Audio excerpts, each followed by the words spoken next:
बिस्मिल्लाहिर्रहमानिर्रहीम। अस्सलाम वालेकुम। हार्वर्ड एकेडमी की तरफ से आपको वेलकम कहते हैं। हम फेडरल गवर्नमेंट के स्ट्रक्चर के बारे में बात कर रहे थे और उसकी फंक्शनिंग के बारे में, और लास्ट लेक्चर को हमने कंक्लूड किया था जुडिशरी पे। तो आज हम जुडिशरी से फर्दर आगे supreme court at the top of the list है जुडिशरी का जब मामला आता है। लेकिन एक बात याद रखें कि जब भी किसी कोर्ट के पास मामला जाता है, उसके ऊपर फैसला होता है और फिर रिव्यू होता है, अगर किसी को फैसला, किसी पार्टी को उसमें फलाज नज़र आते हैं, वो उससे मुतमईन नज़र नहीं आता, तो वो फर्दर अगर सेशन कोर्ट का मामला है तो हाई कोर्ट में जाएगा। हाई कोर्ट में भी अगर फ़ैसला होता है तो रिव्यू में अगर वो जाता है, रिव्यू पिटिशन के बाद अगर फिर भी पार्टी उस फैसले से मुतमईन नहीं होती और अगेन फिर ये चला जाता है सुप्रीम कोर्ट की तरफ। तो पाकिस्तान की जितनी भी अदालतें जो भी फ़ैसला करें और जो साइलिन है जो अदालत के पास जाते हैं, उनमें से कोई भी पार्टी ये समझती है कि ये फ़ैसला मेरिट पे नहीं हुआ, एज़ पर लॉ नहीं हुआ, या उसकी बात को सही तरीके से जज नहीं किया गया, या उसकी शवाहिद को सही तरीके से एक्सेप्ट नहीं किया गया, तो फिर ये मामला अगली अदालत में जाता है और फाइनली सुप्रीम कोर्ट की तरफ ये जाता है। सुप्रीम कोर्ट अपीलेंट है, यानी कि जितनी अपीलें नीचे मुतमिन लोग नहीं होते और अपील करते हैं उस फैसले के अगेंस्ट, तो सुप्रीम कोर्ट में ऐसे फैसले आते हैं। डायरेक्ट अगर आपको केस लेके जाए सुप्रीम कोर्ट में, वो नहीं पॉसिबल होगा। हाँ, चूँकि ये कॉन्स्टिट्यूशन की एक मुहाफ़िज़ भी है सुप्रीम कोर्ट, तो कहीं आइन की तशरीह में कहीं वजाहत की ज़रूरत हो तो गवर्नमेंट लेवल पे एडवाइस के लिए डायरेक्टली केस सुप्रीम कोर्ट की तरफ जाते हैं। The supreme court has original साथ साथ में appellant and advisory jurisdiction. The chief justice of the Supreme Court is appointed by the president. The Supreme Court judges are appointed by the president after consultation with the chief justice. The chief justice and other judges of the Supreme Court may remain in office until age of 68 years. तो 68 year तक supreme court के जज जो हैं वो office रख सकते हैं।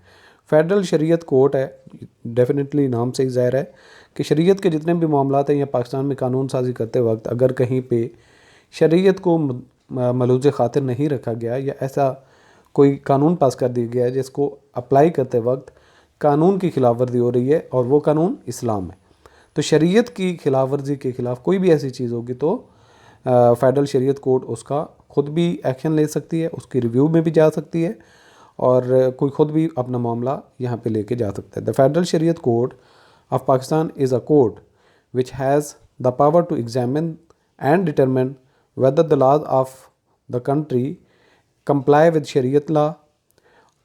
It consists of 8 Muslim judges appointed by the President of Pakistan after consulting the Chief Justice of this court. Of the 8 judges, 3 are required to be ulama who are well versed in Islamic law. The judges hold office for the period of 3 years, which may eventually be extended by the President. यानी 3 साल के लिए initially इनको appoint किया जाता है, further इनकी extension possible होती है और प्रेसिडेंट की मर्जी होती है। If any part of the law is declare to be against Islamic law, government is required to take necessary steps to amend such law appropriately. तो जब ये हाईलाइट हो जाए कि यहाँ पे ये शेख जो है इसकी इस्लाम के ख़िलाफ़ है, शरीयत के ख़िलाफ़ है, तो गवर्नमेंट स्टेप्स लेती है, उसको अमेंड करती है और एज़ पर जो शरीयत है उसकी रास्ता निकालती। The court also exercises divisional jurisdiction over the criminal courts, यानी कि क्राइम के जो मामला देख रही होती हैं कोर्ट्स, उनमें कोई हुदूद का मसला हो तो भी ये मामला निपटाती है Shariat court. The decisions of the court are binding on the high courts, यानी कि हाई कोर्ट भी बाइंडिंग है शरीयत के मामले में, जो इसकी राय होगी उस पर अमल करना होगा। As well as subordinate judiciary, the court appoints its own staff and frames its own rules of procedures. Further आ जाती है provincial and high courts. Definitely जितने सूबे हैं उनकी सूबाई लेवल पे, टॉप लेवल पे कोर्ट्स हैं जिनको हाई कोर्ट कहा जाता है। Currently all provinces Punjab, Sindh, Khyber Pakhtunkhwa and Balochistan have high courts. After the approval of 18th constitutional amendment in April 2010, a new high court is established at federal capital Islamabad with the name of Islamabad High Court. Judges' appointments are proposed by the Parliamentary Commission.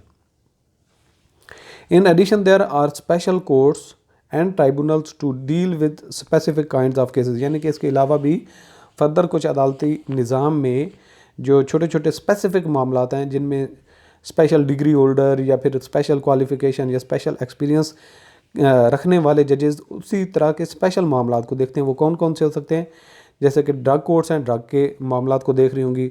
Commercial courts हैं, वो commercial लेन then के मामला, cell purchase के मामला को निपटा रही होंगी। इसके अलावा लेबर कोर्ट्स हैं, वो मज़दूरों के मसाइल को देख रही होंगी। ट्रैफिक के मामला को देखने के लिए ट्रैफिक कोर्ट्स हैं। एंड इंश्योरेंस एपलेंट ट्राइब्यूनल, जिसमें इंश्योरेंस के मामला सारे देखे जा रहे हैं। इसके अलावा an income tax appellant tribunal है जो कि FBR की अपनी ही है, जो टैक्स के मामलात में किसी को भी कोई रिजर्वेशन हो तो वो अपील में जा सकता है, एपलेट ट्राइब्यूनल की तरफ वो मामला जाएगा। And special courts for bank offences, bank के मामलात को देखने के लिए अलग से हैं। There are also special courts to try terrorist, वो आर्मी के अंडर जो जैसे चल रही थी। Appeals from special courts go to high courts, यानी कि स्पेशल कोर्ट का कोई मामला है और किसी से कोई जो साइल है वो मुतमईन नहीं है उस जज के फैसले से, तो ये मामला हाई कोर्ट की तरफ जाएगा, सिवाय except for labour and traffic courts which have their own forums for appeal. Appeals from the tribunals go to the supreme court. ये एक बात याद रखनी है कि जो स्पेशल कोर्ट से मामला हाई कोर्ट की तरफ रेफर होंगे और जो ट्राइब्यूनल में फैसले से मुतमईन नहीं होते वो सुप्रीम कोर्ट की तरफ जाएंगे।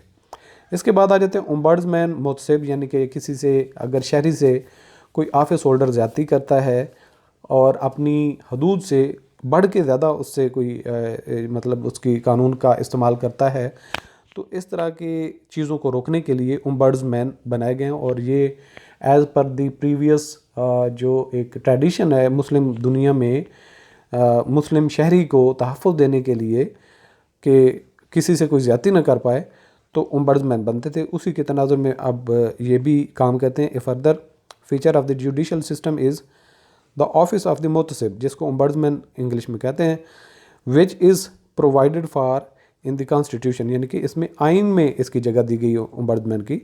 The office of the Mohtasib was established in many early Muslim states to ensure that no wrongs were done to citizen. Appointed by the president, the Mohtasib holds office for 4 years। इसका जो office है मुतसिब office, ये 4 साल के लिए और president के approval के बाद होता है। The term can not be extended और रिन्यूड, यहाँ पे इसकी ये लिमिट है कि इसका टाइम पीरियड एक्सटेंड फर्दर नहीं किया जा सकता। The Mohtasib's purpose is to institutionalise a system for enforcing administrative accountability, कि एडमिनिस्ट्रेशन में जिनके पास पावर दी गई है उनको अकाउंटेबल करना इसका मेन मकसद है, कहीं वो अपनी तजावुज़ ना करें हदूद से। Through investigating and rectifying any injustice done to a person through maladministration by a federal agency or a federal government official, the Mohtasib is empowered to award compensation to those who have suffered loss or damage as a result of maladministration. Maladministration की वजह से किसी शहरी को नुकसान होता है या उसको सफरेज होती है, तो उसकी तलाफ़ी के लिए कोई स्टेप्स या फैसला कर सकती है Mohtasib. The institution is design to bridge the gap between administration and citizen, यानी कि शहरी और जो एडमिनिस्ट्रेशन है उनके दरमियान में जो एक खला है उसको पुर करने के लिए मुतसिब रोल अदा करता है। To improve administrative process and procedures and to help curb misuse of discretionary power, यानी कि ये नहीं है कि अब पुलिस का एक अफसर है तो जितने जो दिल है उसकी मर्ज़ी है वो पावर यूज़ करता जाए। इन चीज़ों को रोकने के लिए इसका वजूद आया।